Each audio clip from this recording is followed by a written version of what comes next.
Is Misha Sophia agus in neo beg rud éigen an-spríúil siúla gwyn.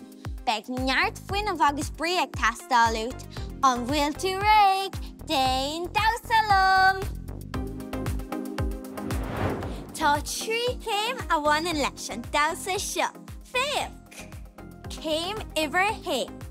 Tá muid ag dul isteach agus amach leis na lámha agus na cosa. Haon dó trí, haon dó trí, haon dó trí, haon dó trí. Céim ibre dó. Luasc de lámha.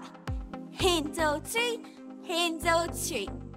Déan, céim ibre trí. Tá céim seo an éasc ar fad. Búil do bhusa faoi go an taobh. Anis déan muid na céimena go léir le céile.